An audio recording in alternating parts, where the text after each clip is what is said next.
Esto mismo. Bueno, vamos a empezar. Síndrome renal, ¿no? En esta oportunidad. Una de las cosas que definitivamente le recalco a veces a mi grupo y a ustedes también, es que solamente estoy mostrando una de las cosas, ¿no? Que deben de conocer esto, siempre para que no olvidar que la parte anatómica también es importante. Hay una situación también de un poco de fisiología, ¿no? Y esta es una de las cosas que últimamente se está conociendo, ¿no? Es las células NOR, que siempre hablamos de eritropoyetina y al final la eritropoyetina tiene que ver con la producción de las células NOR, ¿no? Que son, uno de ellos son las células glomurulares y también los macrófagos del nivel del tubo renal, del nivel del glomérulo, digo. Y ahí tienen ustedes las evidencias de ese caso, ¿no? Bueno, hay muchas cosas que realmente va a implicar de por qué razón se hacen los controles en los pacientes, ¿no? Si son hipertensos, si hay alguna alteración también tipo genética, etcétera. Si hay un componente también del sodio, ¿no? Por ahorita todo lo que significa el cloruro de sodio también está estudiado y también es una situación que hay que manejarlo en caso de ustedes, ¿no? Por eso hay que pedir sodio, pedir renina-angiotensina también dentro de eso y también de lo que es el sistema neurológico, ¿no? También las catecolaminas. Y otro componente, el ácido nítrico renalasa, que también son elementos químicos que tienen que ver con la hipertensión. ¿Qué es lo que nos interesa a nosotros con respecto al laboratorio, ¿no? Definitivamente el examen de orina es el examen por excelencia eh, hay algunos parámetros. El día de hoy con uno de los grupos, ¿no? Tanto el doctor Díaz como el mío, hemos hecho un repaso acerca de lo que es la orina, porque es uno de los tan igual como el hemograma. Las orinas son los exámenes de laboratorio prácticamente en totalidad. Y ahí, bueno, ya las cosas especiales, ¿no? Pero en este caso es así. Entonces sí se tiene que conocer porque hay muchas variables, ¿no? Ya no solamente mirar que el sedimento, hay leucocitos y eso, esto, sino hay que mirar todo. Y eso mirar todo significa que hay algunos elementos que nos va a ayudar también a un diagnóstico. No esperar solamente que el sedimento, ¿no? Sino también la parte química, la parte física. Toda esa unidad de criterio ayuda a que ustedes tengan un paciente en el cual lo van a tratar y que no pueda haber complicaciones posteriores, ¿no? Porque ya están utilizando pues el criterio de observarlo completamente al paciente. Y eso, la detección primaria lo hacemos con las cintas de orina, que también se ha trabajado el día de hoy. Algunas pruebas renales que generalmente son las más frecuentes, ¿no? No voy a tocar las otras cosas porque en realidad hay bastante, ¿no? ¿Qué es lo importante de todo lo que es la urea? Que ya sabemos que es del metabolismo, etcétera, ¿no? De los proteicos, ¿no? Catabolismo proteico, sino que uno es índice clínico para estimar la función renal, depende de la urea, ¿no es cierto?, del suero. Esto va a ayudar a, ¿qué? A estimar la función renal. Hay, hay una situación de estimación, estamos hablando del proceso a una desmejora. Una de las cosas que también se ha observado es que la disminución en la injuria hepática, o sea, los niveles de urea también pueden disminuir pues cuando hay un problema de tipo hepático. Y eso es bueno conocerlo también porque cuando uno le pide alguna prueba y encuentra a veces que la urea pues está, como decir, normal, ¿no? ¿No es cierto? Entonces, uno hay que mirar que realmente el problema es hepático, porque y los elementos tóxicos, ¿no? Que derivan de esto son los que están aumentados, no la urea. En el caso del boom, que es también en la urea, ¿no es cierto? En el nitrógeno ureico, ¿qué es lo importante? Los volúmenes superiores a 1000 miligramos por decilitro, nos está hablando de daño renal grave. Eso es lo importante cuando se solicite esta prueba. Y acá vemos nosotros el radio de lo que significa tanto el boom como la creatina. Ya son estos elementos, son metalmente médicos, clínicos, porque eso lo maneja mucho los clínicos. En la creatinina, conocemos que este es el marcador de la función renal. Está baja la creatinina en estas condiciones, en el anciano generalmente y en caso del embarazo. Y está elevado inclusive hasta los componentes de tipo farmacológico, ¿no? Eso también, y, y hormonales, pero uno se da cuenta a veces que son muchas cosas que utilizamos comúnmente. Y si vamos a pedirle creatinina, vamos a encontrar pues que hay una elevación que no significa que el paciente pues, está con un problema de tipo renal. También eso hay que conocerlo. Tanto el clone de creatinina como también la tasa de filtración son importantísimos, ¿no? Aunque ya el clone como a veces, muchas veces sale normal, ¿no? A pesar de la patología del paciente, se está utilizando ya lo que es otra utilización de otras fórmulas, ¿no?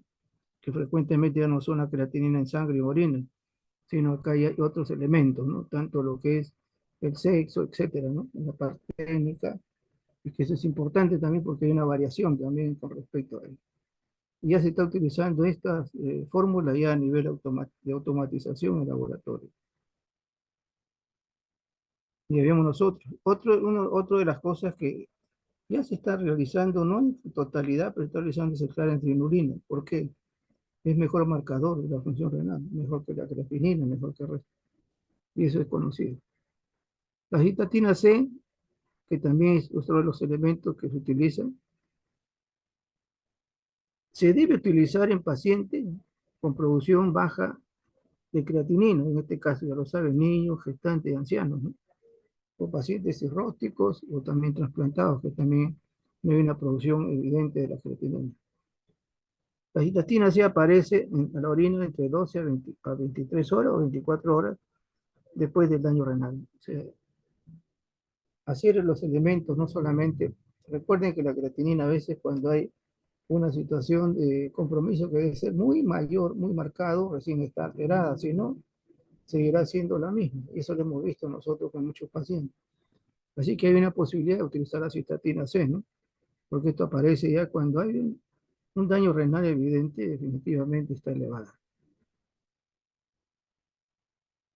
Dentro de la prueba de función renal también son los electrolitos, fósforo, calcio, etcétera, que son importantes también tenerlo presente, ¿no? Igual las proteínas también igual, porque esto implica que también, igual que las proteínas, hay un problema en tipo renal, generalmente eh, puede ser glomerular o también el tipo tubular, ¿no? La beta 2 microglobulina también se utiliza mucho como marcador tumoral, pero acá se utiliza para ver la disfunción tubular. No solamente es la densidad que hemos estado revisando, no solamente son pruebas de electrolitos, ¿no? No solamente la carga, dilución y concentración, sino también podemos nosotros utilizar la beta 2 microglobulina como parte de ese diagnóstico a nivel tubular. Las interleuquinas, con todo este panorama que hemos tenido, ya se está utilizando con mayor referencia, ¿no? Entonces, nosotros vemos que tanto la interleuquina 18, que es una proinflamatoria, está justamente, principalmente en neutrófilos activados, nucleares, macrófagos y células no inmunes, células de tóbulos proximales. Entonces, eso también se está utilizando en la actualidad, esta interleuquina 18. Y como ven ustedes, la aparición está bien desde 6 a 24 horas del daño renal. Pues son pruebas inflamatorias, pues, que son importantes tenerla presente. Esto es lo que mencionaba cuando uno quiere tener realmente la función tubular, ¿no? Hablar es bien engorroso, son las pruebas definitivamente que te lo diría pues que en el 90% no se hacen en los laboratorios, ¿no? Porque es bien engorroso hacerlo. Pero ¿qué nos sirve? Pues, ¿no? Si la densidad permanece por debajo de 1025, es signo de disfunción tubular. En dilución, la densidad debe bordear al menos 1005. Estamos hablando nosotros que son elementos de corte, como se dice. Pero hay una cosa que sí hemos visto también con respecto al tubular, ¿no? Si la densidad permanece baja, menos de 1010, estable y no varía, también estamos hablando de una disfunción de tipo tubular y en este caso de insuficiencia renal también. Un poco mirar también que hay síndromes renales, ¿no? Que son importantes tenerlo presente. Y uno de ellos es el síndrome hematúrico, pues.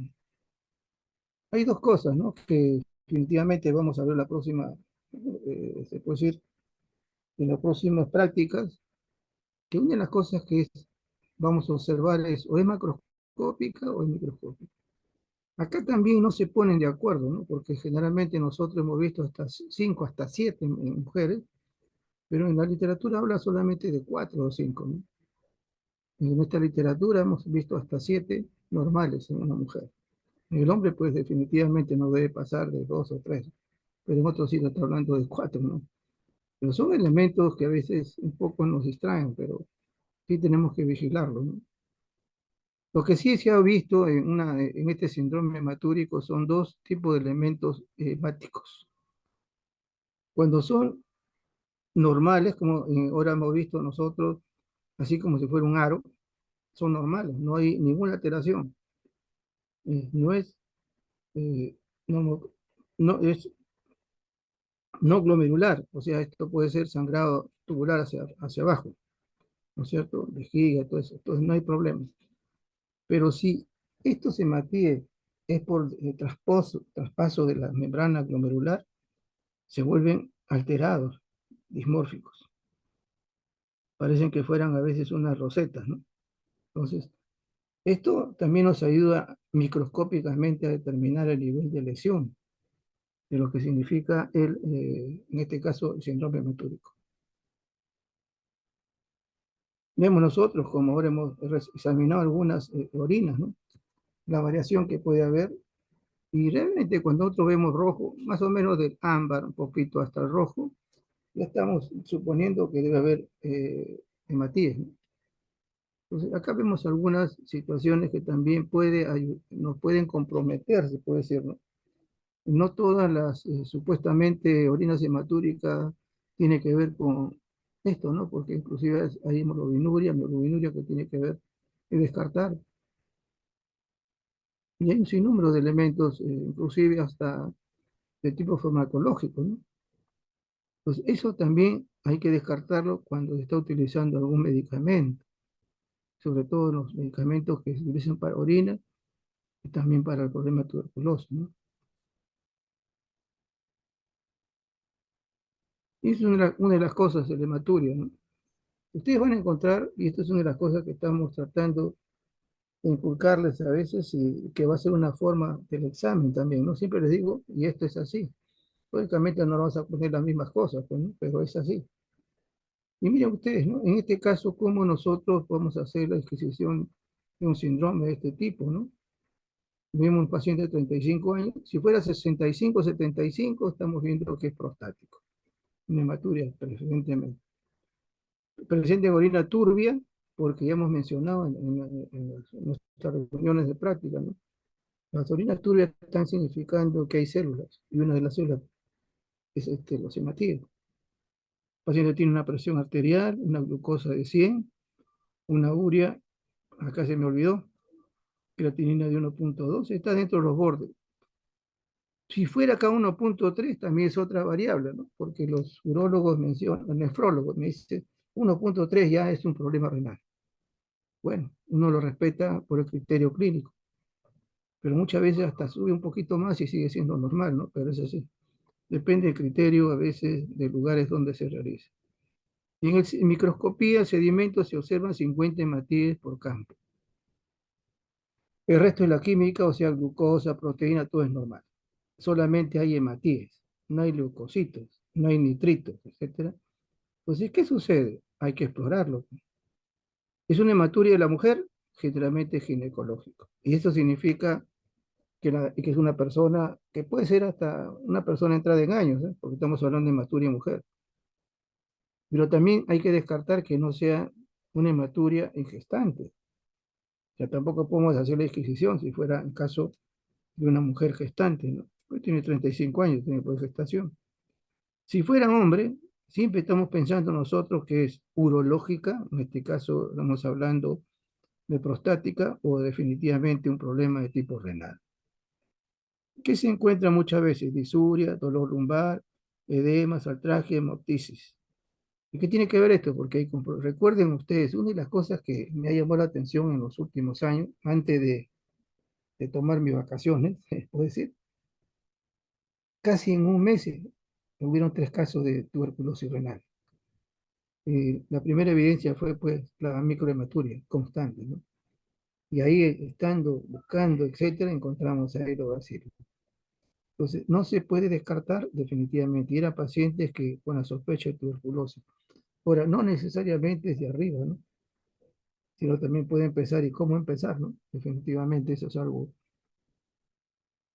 Cuando hay un hematurio, recuerden, si ustedes tienen estos tipos de pacientes, ahí se le va a consultar a ustedes, ¿no es cierto?, en los exámenes.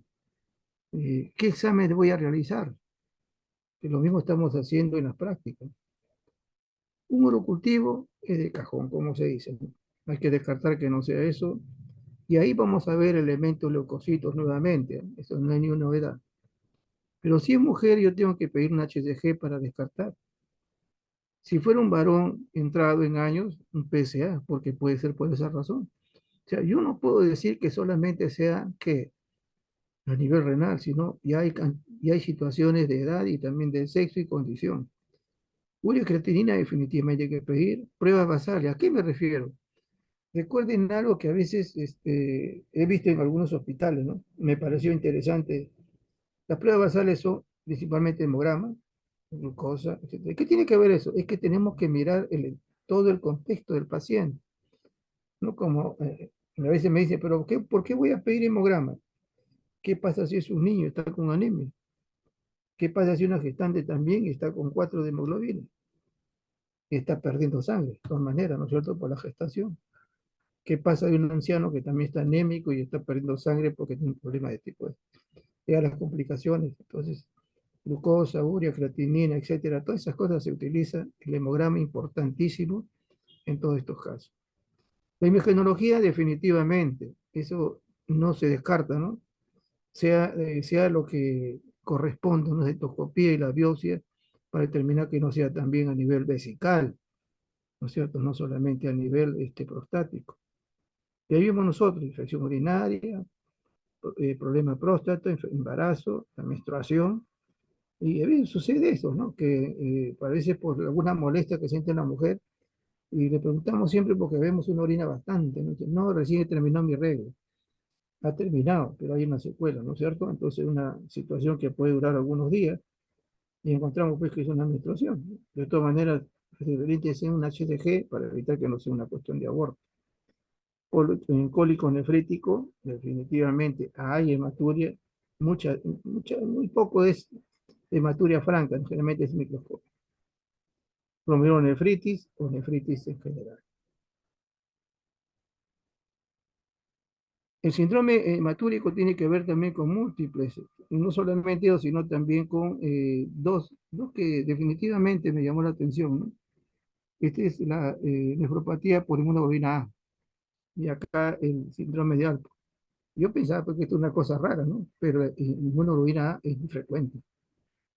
Y esto definitivamente lo que va a descartar, una es la edad, porque generalmente son jóvenes, y la otra es que ya en la ALPO tienen alteraciones, pues, ¿no? Alteraciones renales, tanto auditivas y oculares. Entonces, ya uno aprecia, ¿no? De que estas microhematurias constantes, persistentes, tiene que ser por un problema X. Y el otro caso, pues, es la acumulación de inmunoglobulina A, ¿cierto? Que comienza también a malograr, como se dice, tipo, en este caso, la nefrosis. Y hay un sinnúmero, ¿no? De patologías que abordarlo sería bastante engorroso también. Ahí en la hematuria, recuerden que hay que descartar tanto la edad, sexo, que es importantísimo, y estas dos patologías que son dentro de la genética las dos frecuentes. nada más. La proteinuria, generalmente los valores de referencia son 150 y 24 horas. Eso es lo que se elimina por orina. Y muchas veces se menciona, inclusive en la literatura, 100, ¿no? Pero vamos a dejarlo ahí. Una proteinuria mayor de 150 en 24 horas, ya estamos hablando de una sospecha. Dentro de esa proteinuria, un componente es la albúmina. O sea, no estamos hablando que solamente son diferentes, sino ese componente. Y ahí vemos nosotros, ¿no? Mayor de 30 miligramos en 24 horas. Y ahí viene. Esa albuminuria está compuesto, ¿qué? De albúmina propiamente dicho, que se elimina, proteínas séricas, que también se eliminan, glucoproteínas, en este caso, la famosa proteína de Tan-Horsfall. Todo eso da esta cantidad de proteínas. Ahora, en caso de la proteína glomerular, la que va a predominar es el albúmina. Eso sí es importante, ¿no? Porque eso sí que tiene que pedirse y se observa en la orina. Pero si el daño en este caso es tubular, todas son de bajo peso molecular, ¿no? Podemos nosotros tener ahí microalbuminuria, la lisosima y también estas proteínas de cadena ligera, que son parte de lo que significa la prueba de Ben-Seiyon, ¿no? O proteínas de Ben-Seiyon. Entonces, esas son dos prácticamente diferenciaciones, ¿no? Que se conocen. Y esto ya lo conocen ustedes, tanto el síndrome nefrótico y nefrítico. Una cosa. Otra de las cosas de proteína que se está utilizando en la actualidad, y esto los nefrólogos ya lo tienen de rutina, es la microalbuminuria. No tiene nada que ver en términos así generales con la proteína albuminuria, sino la microalbuminuria son elementos proteínicos de bajo, debo decir, muy bajo cantidad que es detectable, ¿no? En este caso la albúmina. El signo precoz del daño glomerular es cuando se aparece la microalbuminuria, estamos hablando de albuminuria, estamos hablando de semorina, es mayor de 30 miligramos en 24 horas. Cuando se detecta microalbuminuria en mayor de esta cantidad, se está considerando un factor de riesgo en insuficiencia renal terminal y nos hace valoración de la sobrevida en el tiempo del paciente. Yo veía esto, ¿no? Definitivamente veo que el nefrólogo, por ejemplo, al comienzo decía creatinina, bueno, ya tiene y proteinuria, ¿no? Bueno, ya tiene bastante elevada, etcétera. Ya no le pide ninguna de eso, le pide microalbuminuria. Entonces ve 40, 50, no te hemos visto hasta 1000. Significa que este caballero pues tiene huecos con todos los glomérulos. Y eso está diciendo que su sobrevida es corta. Porque acá está hablando, ¿no? De ese daño glomerular precoz es la detección de microalbuminuria en esta cantidad mayor de 30 miligramos por 24 horas. Si yo tengo en cinta, es una de las cosas que también, no sé si por acá lo tendré, no, no, no. Si yo tengo en cinta, ¿no es cierto? En la cinta que ustedes van a hacer en la práctica, me sale proteínas uno o dos cruces, por más que ahí diga 50 miligramos, eso es como un screening, no detecta que hay pérdida de proteína, pero eso no le dice que son síndromes nefróticos nefríticos, ¿eh? Por si acaso. Cuando estamos hablando de síndrome nefrítico y nefrótico, tenemos que pedirle una orina de 24 horas, o sea, al paciente. Con esa orina de 24 horas ya determinamos que sea un síndrome nefrótico, síndrome nefrítico, no con las cintas de orina. ¿Ok? Ahí vemos algunas consideraciones y seguimos la proteinuria, ¿no? Yo tengo, por ejemplo, acá varón de 60 años, edema progresivo. Y recuerden ustedes, ¿no? Si hay proteína que se pierde, vamos a tener, pues, edema, pues, ¿no? Es una indicación de un problema eh, principalmente renal, porque no solamente es, puede ser cardíaco, ¿no? Y orina con mucha espuma, ¿no? Y no es una espuma que se diluye a los segundos, sino es persistente. Puede estar hipertenso y ya estamos sabiendo que hay un antecedente, ¿no es cierto? Una de las cosas que también se ha visto es el uso de AINES. Acá me faltó el A. Los AINES también pueden provocar proteinuria. Entonces, hay que también determinar eso cuando se le pida a un paciente. Glucosa, urea, creatinina está 0,9, la urea está en el borde, glucosa está dentro de lo normal. ¿Qué vemos? Orina turbia. Pues ya les he dicho, ¿no? Ahora en la noche, en la tarde, que una de las cosas que enturbia la orina también son las proteínas. Y ahí vemos nosotros, orina turbia, proteinuria. Definitivamente en este caso necesariamente no, es un sedimento normal y la presencia de cilindros. No es hematíes, no es leucocitos, es proteinuria y cilindro. Acá toda la variedad, ¿no es cierto? En este caso, los cilindros son también salvo el cilindro hialino que pues puede ser, ¿no? Puede ser un indicador de un daño, pero también puede aparecer en pacientes con fiebre, ¿no? Pero podemos decir potencialmente, ¿no? Potencialmente es patógeno, patológico, como se dice. Ahora, si presenta un paciente de este tipo, hay edema, etcétera, y hay presencia de proteinuria en la orina, ya les he dicho, pidan pruebas basales, hemograma, glucosa, aparte de la urea creatina que tengo que pedir, etcétera. El hemograma es importantísimo, ¿ok? Bien. Acá le menciono proteinuria de 24 horas para confirmar la pérdida en sí. ¿Qué hace el nefrólogo? Le pide microalbuminuria, beta, microalbuminuria, para que ustedes vean, ¿no? En este caso beta 2, para que ustedes observen si es que hay un compromiso de tipo tubular, porque hemos visto que hay pérdidas tubulares. Si hay utilización de los AINE, bueno, eso ya es toxicología, se puede utilizar pues el dosaje de los AINES como compromiso también en este caso. Una imagenología siempre hay que hacer, definitivamente eso no le quita.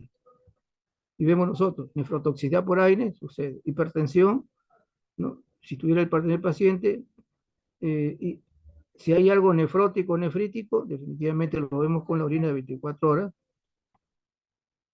Si hay una enfermedad vascular intersticial, definitivamente los valores un poquito menos, pero de todas maneras hay una pérdida patológica.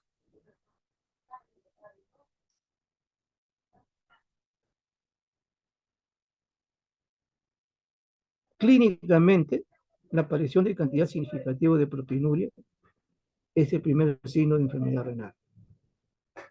Clínicamente estamos hablando. No es una proteinuria de una cruz, sino es una significativa, significa cruz y media, podemos decir nosotros, ¿no? Pero hay una presencia de eso. Porque de todas maneras aquí, con esta cantidad de 1 gramo, etcétera, está saliendo de todo el reporte de lo que es lo normalmente en las proteínas en orina. Y eso más mencionaban antes, ¿no es cierto? La forma de diagnosticar un síndrome nefrótico es hacer un examen de orina de 24 horas. Si yo tengo una proteína mayor de 3,5 en las 24 horas, estamos hablando de síndrome nefrótico. El niño debe superar los 50 miligramos. Si yo tengo, porque estos son pacientes que tienen a veces por pérdida proteica edema, no se olviden que hay cosas que pedirle a nivel de sangre, ¿no? En este caso, la albúmina, porque se conoce que hay hipoalbuminemia, ¿no? También hay presencia de colesterol elevado o lípidos. La edema es también parte de este cuadro del síndrome nefrótico. Tenemos a veces también compromiso de trombosis y también otro tipo de elementos, ¿no? Porque hay infecciones. Entonces, igual, en estos pacientes que tienen síndrome nefrótico, que se hacen pruebas basales, perfil de coagulación, depuración de creatinina, y recuerden, los procesos nefróticos pueden ser por cualquier causa, no es solamente por una patología. Acá estamos hablando de pacientes con problemas de colagenopatía, ¿no es cierto? Factor reumatoideo, serología, hepatitis B, C, HIV, PCR, que pueden ser los causantes, toxicología. El examen de orina generalmente vamos a apreciar cilindros, hematuria, cuerpos grasos ovales, células tubulares, como esta tarde lo hemos visto con los alumnos. Esto ya nos está indicando pues, que hay una pérdida proteica, ¿no? Y compromiso tubular se da. Y leucocitos cargados de grasa. ¿Por qué? Porque hay hipercolesterolemia. Y vemos aquí algunas causas frecuentes, ¿no? No vamos a tocarlo porque, como le digo, solamente es mencionarlo, ¿no? Y acá vemos nosotros el HIV. ¿Ok? Una de las cosas que sí se está pidiendo mucho en estos son los complementos. Y acá lo estoy dejando nada más para que ustedes lo puedan apreciar. No vamos a estar comentando mayormente porque tanto la patología, pero acá lo que sí vamos a ver, ¿no? Problemas de lupus, generalmente son dos. Y en estos pacientes con problemas nefrológicos, se sabe que descienden los complementos 3 y 4 porque se deposita a nivel del glomérulo. Entonces, un diagnóstico de una enfermedad renal este glomerular como síndrome nefrítico es causa de la destrucción lisis por el complemento. Entonces, ahí vemos nosotros que son dos de ellos que deben estar bajos, definitivamente, en sangre, porque eso lo vemos bajo, y estos están depositados a nivel de la membrana glomerular. Y solamente mencionarle que hay glomerulitis primarias asociadas a problemas secundarios, ¿no? Anticuerpos trófilos, solamente mencionarles, es bueno que lo tengan presente. Y acá está el síndrome nefrítico, ¿no? Como mencionaba. El nefrótico también tiene sus particularidades, también múltiples enfermedades, y este ya se conoce bastante, sea hongos, parásitos, problemas de glomerulopatías primaria, como antes hemos visto por acúmulo de hemoglobina A, está ahí. La sintomatología que se va a ver, edema, hematuria, oliguria, hipertensión arterial, hay una instalación aguda de la patología. Generalmente es una glomerulonefritis postinfecciosa, frecuentemente, no sea que sea la única, y proteinuria menor de 3 gramos.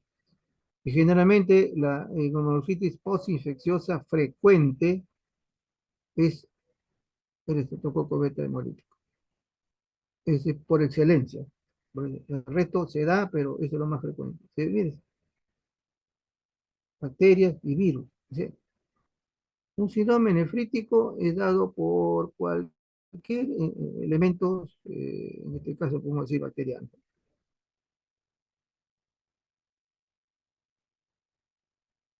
¿Cuál es la característica de ese síndrome nefrítico post-infeccioso? ¿No? Se meten son niños. Problemas faríngeo, amidalar, pueden estar asintomáticos el 50% y viene, comienzan a tener edema. En algunos casos hay hipertensión, otras veces no, pero está ahí. Hay proteinuria y hematuria, hay oliguria, que es un problema así que se ve con bastante azoemia, y la hipocomplementemia que yo le mencioné, complemento 3 y 4. Esto definitivamente hace que ellos se depositen, ¿no? Los complementos y provoquen el daño glomerular.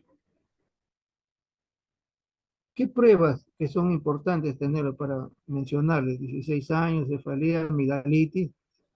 Wow, ya yo tengo que el estreptococo es más frecuente, ¿no? Hay orina turbia, etcétera, glucosa, no tiene nada que ver, orina, proteinuria, 30 hematíes, cilindros hemáticos. Entonces veo, igual hay que hacerle su basal, hemograma. Una cosa es tener un niño que tenga buena hemoglobina, otro que tenga hemoglobina baja, ¿no es cierto? Examen de orina, siempre hay que repetir los exámenes, que son muchas veces ayudan al diagnóstico, no se queden con una.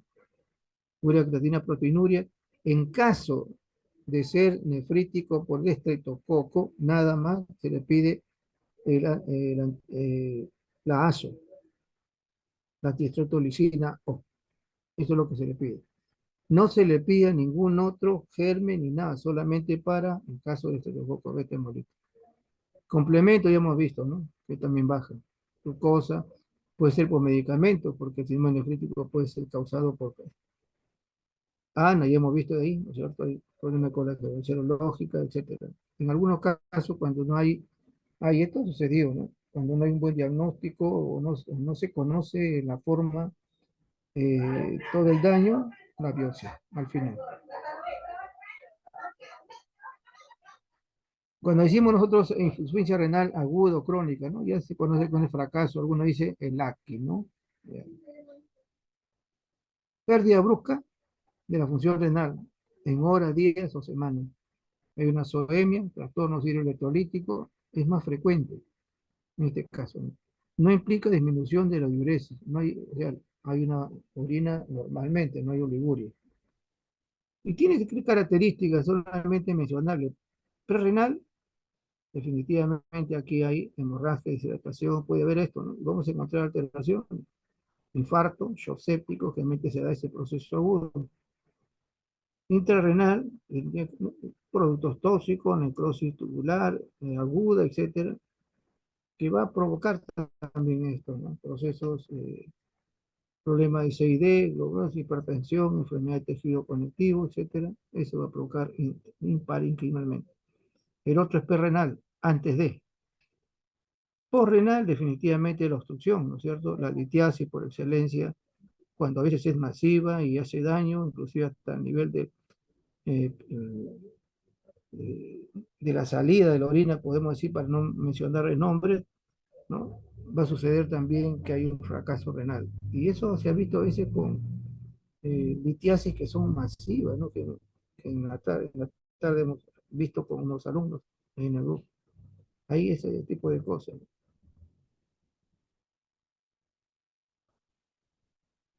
En el fracaso renal agudo, tipo ligúrico, lo más frecuente.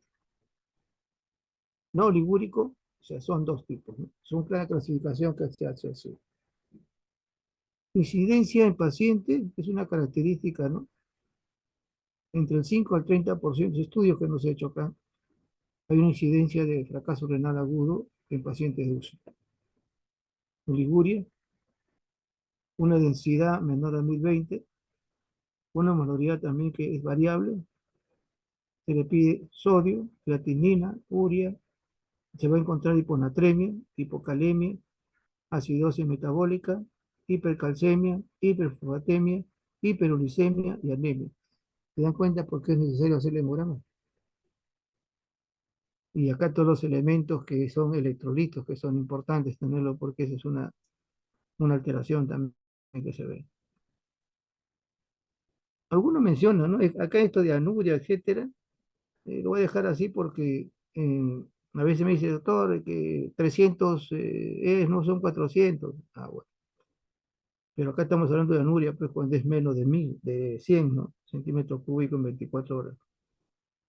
Puede haber oligosintomático, significa que tiene cualquier tipo de síntomas, no necesariamente de tipo renal.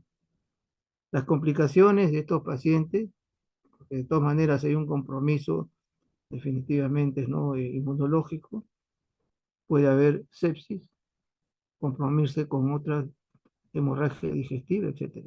Que también, o sea, por eso que a nivel crónico se pide TB, es de enfermedad crónica, alteración estructural, mayor de 3 meses, progresiva, con o sin deterioro de la función renal. Y acá es, definitivamente hasta cuando tenga 60-70%, todavía sigue teniendo creatinina normal, ¿no? O sea, debe estar prácticamente hacia la punta, se puede decir, de la gravedad para recién tener una marcada diferencia en filtrado glomerular menos de 60, mixturia. Etiologías generalmente son de tipo de enfermedad crónica, ¿no? Las diabetes mellitus y hipertensión arterial. Los marcadores igual, ¿no? Albuminuria, proteinuria, alteraciones del sedimento urinario, acá vamos a ver hasta cilindros, bastante. Alteraciones electrolíticas, hemos visto ahí sodio, potasio, ¿no? Alteraciones tubulares, las proteínas que se pierden, ¿no es cierto? Y acá hay una situación que también podemos utilizar, la beta 2 microbulina, para eso, o la densidad también que nos ayuda a valorar. Y luego podemos hacer también ya cuestiones biópsicas, ¿no? Y imagenología, que es importantísimo. Hay una condición que también ustedes van a verlo en una de las pruebas que vamos a brindarle, ¿no? Es la hiperfiltración glomerular. Es la capacidad de los riñones de aumentar la tasa de filtración glomerular por estímulo fisiológico patológico. O sea, el riñón se defiende. Una reserva funcional renal permite alcanzar una función normal. ¿Cuándo sucede? Fisiológico, embarazo, luego ya no, nefropatía, hipertensión y dietas hiperproteicas. La tasa de filtración está por encima de lo normal, ¿no? Cuando la tasa de filtración está por encima de lo normal, estamos hablando de hiperfiltración. Ahora, ¿qué nos indica una hiperfiltración? Que hay una diferencia, ¿no es cierto? Antes de filtración, urea creatinina, vamos a encontrar eso, y volumen. Una de las prácticas se va a enseñar eso. Muestra la progresión de la enfermedad. Es un indicador, y esta es una de las cosas que se conoce ahorita ya, para que aparezca la microalbuminuria. Si yo tengo una alteración glomerular considerada una hiperfiltración, uno, mi enfermedad está progresando a mal, y segundo, me está indicando que va a aparecer la microalbuminuria. Y la microalbuminuria es lo que está referido pues a los elementos de sobrevida y de falla en esta insuficiencia renal total. Solamente mencionarle algunos, varón 75 ingresa por fractura de fémur, sangrado, ¿no es cierto? Y estamos hablando también de compromiso hematológico, definitivamente, coagulación, etcétera, presión, urea, creatinina 2,7, glucosa 106, está en el borde, calcio, hemoglobina 8, anemia, sodio y potasio. Eso es lo que sucede normalmente en un paciente, ¿no? Generalmente a veces los electrolitos lo dejan para poder después, ¿no? Pero esto lo hace para poder también, ¿no es cierto?, para poder hidratar al paciente, no solamente para ver el diagnóstico. Y hay sin funciones también a nivel hematólogo y renal. Pruebas basales, les he dicho, acá está, hematología. Tasa de vibración glomerular, hay que hacerlo. Valorar la microalbuminuria, dosaje de electrolitos, el calcio, porque también hay una situación de manejo metabólico del calcio alterado. En estos casos, yo también le pregunté, ¿por qué hacen TENO? Porque también hay problemas de hemorragia digestiva. Entonces, a los pacientes crónicos se le piden tébenos, que también es una manifestación de un riesgo grave, ¿no?, al paciente. El sedimento urinario definitivamente es patológico. Acá podemos ver de todo. Podemos ver células, ¿no es cierto?, de tipo renal. Podemos ver cilindros de todo tipo, incluyendo el serio. Vamos a poder verlo acá en estos pacientes. Y la imagen, de todas maneras, para observar la forma y la estructura externa de lo que es el riñón. Es importantísimo para ver, ¿no? Acá solamente mencionarle algo, nada más, porque acá la tuberopatía generalmente es de tipo, la mayoría, hay una alteración que tiene que ver tanto inmunológica como también genética, ¿no? Y eso no está, pero acá es eso. Generalmente las primarias son hereditarias, ¿no es cierto? Secundarias, mieloma, Sjögren, metales pesados. Generalmente, ¿qué son? Enfermedades tipo inmunológicas, son secundarias principalmente, ¿no? Tuberopatía, generalmente hay una enfermedad, la diabetes, ¿no es cierto? En este caso, y vamos a observar aquí que hay algunas alteraciones, ¿no? HD, podemos decir nosotros genética, hay una alteración de la respuesta, ¿no? Esta hormona también, que definitivamente muchas veces hasta la parte molecular está alterada, la HAT, que para nosotros es la HAT.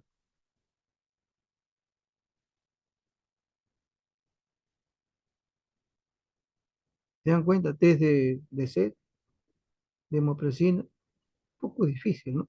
Pero definitivamente para el tubular son pruebas que se utilizan, ¿no? Aparte de la beta microglobulinemia, aparte de la densidad, que son pruebas mucho más sencillas.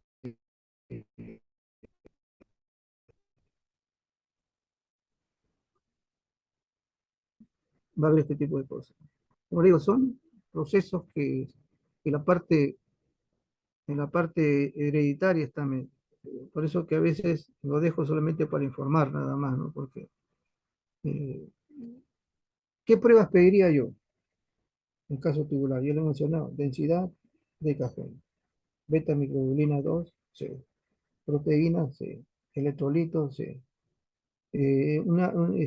en la orina si hay elementos como que células epiteliales abundantes, cilindros epiteliales abundantes, y hay una descoordinación entre la urea y creatinina. No hay una relación, como decir, equidistante, ¿no? Sino a veces baja, a veces, y realmente la creatinina sube con respecto a las horas. Y hay un compromiso vascular.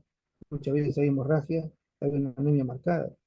Y el volumen bajo, todo eso hace compromiso en las patologías de tipo tubular, más que lo que estamos viendo nosotros ahí, que es parte también de lo que ustedes deben de conocer, pero lo importante es eso, ¿no? Bueno, en la infusión urinaria hay una cosa realmente que en los últimos años ha cambiado bastante, ¿no? Es el término de colonización. Nosotros hemos tenido pacientes colonizados, les salía coli, había ahí, pero el nefrólogo ya no le daba tratamiento, solamente le hacía la evaluación. Me dice, ya está colonizado todas las vidas. Tengo que mirar que el riñón no se comprometa mayormente, ¿no? Pero es así. Se coloniza, hay posterior infección, hay contacto bacteriano. Esto tiene que ver porque los gérmenes tienen un elemento, ¿no? Que nos coge, como se dice, ¿no? Y hay receptores realmente en todos los epitelios, por eso se coloniza. Como digo, mientras no ascienda más allá, no le están dando tratamiento a los pacientes, muchas veces, ¿no? Hay infección urinaria no complicada, definitivamente, generalmente de tipo aguda. Las complicadas generalmente tienen que ver con antecedentes de los pacientes. Uno de ellos es la permanencia del catéter, en este caso la sonda, ¿no? Cuando hay infección urinaria recurrente, ¿no? Y puede ser complicada o no complicada también. Y esto tiene que ver con 3 episodios por año o dos a los 6 meses. Estamos hablando de una infección urinaria recurrente. Y lo que ya mencionaban antes también, nuevamente, infección asociada al catéter, ¿no? Que esa es una de las cosas que se observa. Y esto aparece a las 48 horas. Otro término que también se está jugando mucho es la bacteriuria, la bacteria secundaria, que prácticamente hemos observado, pero hay también bacteriuria sintomática. A pesar de que hay bacterias significativas, abundantes, no presentan ni leucocitos, pero hay abundantes gérmenes. Y muchas veces estos pacientes que van a la consulta por emergencia solamente se quejan de que su orina apesta, ¿no? Huele muy fuerte. Entonces ellos dicen, por esa razón me han traído, doctor. Y cuando vemos tenía una bacteriuria abundante, bastante bacterias, ¿no? Y leucocitos, nada que ver. Generalmente, ¿quiénes son? Diabéticos y ancianos. Son los que dos tipos de pacientes frecuentes. Otra cosa que también es interesante que conozcan que ya no vamos a esperar un urocultivo con 100.000 unidades formadoras de colonias, ¿no? Para un urocultivo. Ya eso en muchos de nosotros ha pasado la historia porque podemos encontrar eh, unidades formadoras de colonia hasta de 1.000 a menos, el paciente se le da tratamiento y se acabó la infección urinaria. O sea, los valores también de cuantificarlo ha cambiado también en este caso. Otra de las cosas es que uno tiene, y esto lo vemos en pacientes, inclusive me parece que hay una historia de esto también, ruta de infección, ascendente, hematógena o linfática. Una infección urinaria puede ser generalmente de tipo ascendente, sí, eso ya lo conocemos nosotros.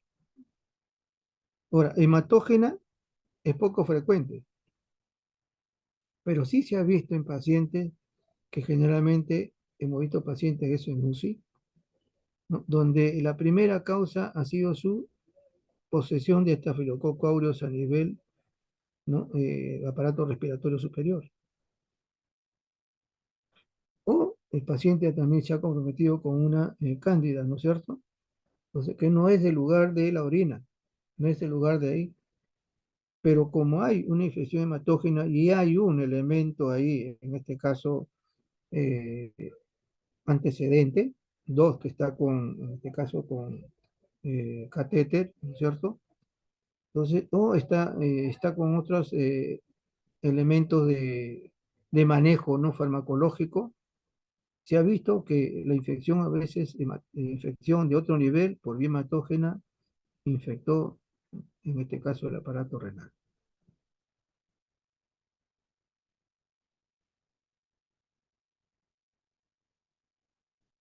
En caso de que fuera de tipo linfático, generalmente la infección empieza por situación intestinal grave y se va a observar en estos pacientes que también tienen que tener un compromiso inmunológico, pues, ¿no?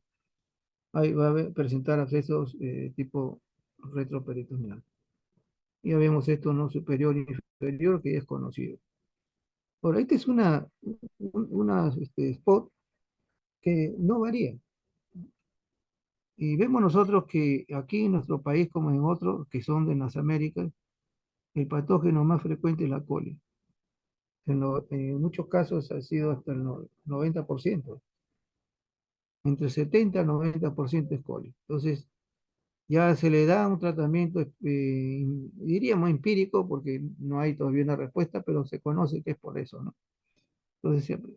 Pero también puede ser Klebsiella, puede ser Proteus, etcétera, y un sinnúmero de elementos también que son importantes tenerlo presentes, ¿no? Me parece esto, ¿no es cierto? Porque hay otras cosas que ya implican que haya especies uropatógenas relacionadas con catéter, que también tiene que ver con la coli,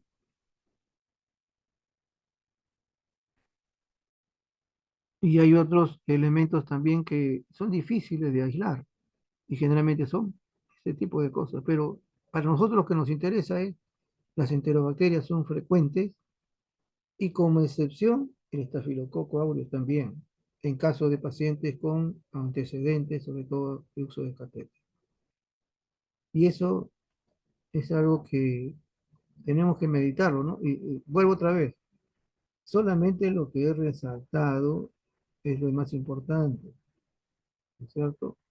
¿Y qué pruebas podemos pedirle a un paciente? ¿Tiene hematuria? ¿Tiene proteinuria? ¿Tiene problemas de tipo renal agudo? ¿Tiene síndrome nefrótico, nefrítico? ¿Cuáles son las pruebas que es importante tenerlo, ¿no? Y no se olviden eso, ¿no? El lazo solamente es para estreptococo beta hemolítico, no es para todos los estreptococos. ¿Ok? Bueno,